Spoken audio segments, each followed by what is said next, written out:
Kakinada rural Karapa మండలం అరట్లకట్ట కరప గురజానపల్లి గ్రామాల్లో graduate MLC కూటమి అభ్యర్థి పేరాబత్తుల రాజశేఖర్కి మద్దతుగా సమావేశాలు నిర్వహిస్తూ కూటమి ప్రభుత్వం గడిచిన 6 నెలల కాలంలో చేసిన అభివృద్ధి చెబుతూ ఓటును అడగాలని మొదటి ప్రాధాన్యత ఓటును పేరాబత్తుల రాజశేఖర్కు వేసి భారీ మెజారిటీతో గెలిపించాలని రాష్ట్ర టీడీపీ కార్యదర్శి VY Dasu, BJP parliament convener Rambala Venkateswararao, Kakinada rural నాయకులు నులుకుర్తి వెంకటేశ్వరరావుతో కలిసి ప్రచారం నిర్వహించిన కాకినాడ రూరల్ ఎమ్మెల్యే పంతం నానాజీ.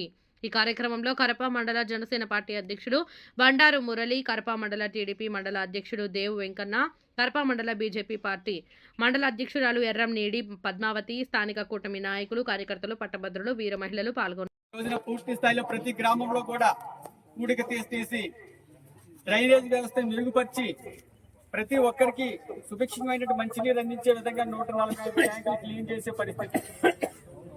ఇవన్నీ కూడా చెప్పుకుంటూ పోతే చాలా సమస్యలు తీర్చి ఈ రోజున 8 నెలల కాలంలో పూర్తి స్థాయిలో నియోజకవర్గానికి అందుబాటులో ఉంటూ మీరందరూ చెప్పే పనులు ఆయన తెలుసు. 72,000 మెజార్టీ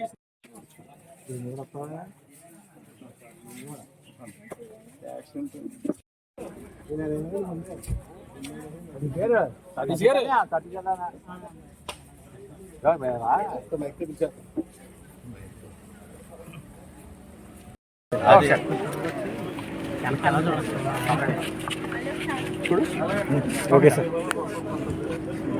అందరికీ నమస్కారం. ఇలా సాగర సాక్షిగా ఈరోజు ఇక్కడ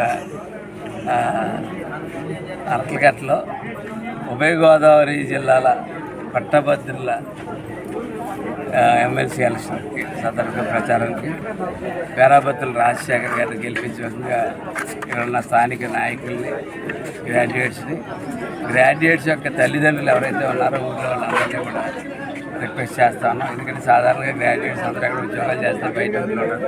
అందులోనే చైతన్యవంతమైన అరట్లకట్ల ఊళ్ళో చాలామంది బయట లాస్ట్ టైం ఎలక్షన్ టైంలో కూడా చూసాం, చాలామంది బయట ఉద్యోగాలు చేసుకుంటూ చాలామంది ఉంటారు. వారందరినీ కూడా పోయినసారి నాకు నా ఎలక్షన్లో ఎలా అయితే వచ్చారో వచ్చి 72,000 ఓట్ల మెజార్టీ ఇచ్చారు. ఈవేళ 164 ఓట్లకు కానీ 160 ఓట్లు ట్రేస్ అవ్వడం జరిగింది. అందులో సుమారు 80 మంది దాకా బయట ఉన్నారు. బయట వాళ్ళందరినీ కూడా తీసుకొచ్చి ఖచ్చితంగా దగ్గరుండి మన నాయకులందరి దగ్గర తీసుకొచ్చి ఓట్ చేయించి ఎంతో కాలంగా పార్టీకి మన కూటమిలో భాగమైనటువంటి తెలుగుదేశం పార్టీకి పనిచేస్తున్నటువంటి పేరాబత్తుల రాజశేఖర్ ఒక మంచి వ్యక్తి. ఆయన్ని కలిసి పవన్ కళ్యాణ్ గారు అలాగే చంద్రబాబు నాయుడు గారు ఆశీర్వదించి మన దగ్గర పంపడం జరిగింది.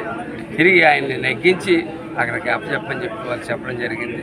కాబట్టి వారు చేస్తున్న అభివృద్ధి ఈవేళ వాళ్ళిద్దరున్న చిత్తశుద్ధిరే మన నలుగురికి మనం చెప్పి వాళ్ళు నెగ్గించేటట్టు చేసి నెగ్గి అప్పచెప్తే మనకు రేపొద్దున మన కాన్స్టిట్యున్సీ కూడా మన ప్రతిష్ట పెరిగి ఖచ్చితంగా మన కాన్స్టిట్యున్సీకి సంబంధించిన వ్యక్తే కాబట్టి ఇక్కడ పెద్ద ఎత్తున మన గ్రాంట్స్ తెచ్చుకుని అలాగే ఇండియా కాన్స్టిట్యున్సీ డెవలప్ చేసుకుంటామని చెప్పి అందరికీ చెప్పడం జరిగింది. కాబట్టి రాజశేఖర్ నగ్గడం అనేది తథ్యం. కానీ పెద్ద మెజార్టీ ఏ మెజార్టీ అయితే ఆవేళ నాకు ఇచ్చారో అదే రేషియో మీద మెయింటైన్ చేస్తే బయటికి మంచి మెసేజ్ వస్తుంది. కాబట్టి ఆ రకంగా చేయమని స్థానికంగా ఉన్న నాయకుల్ని అందరికీ కోరడం జరిగింది.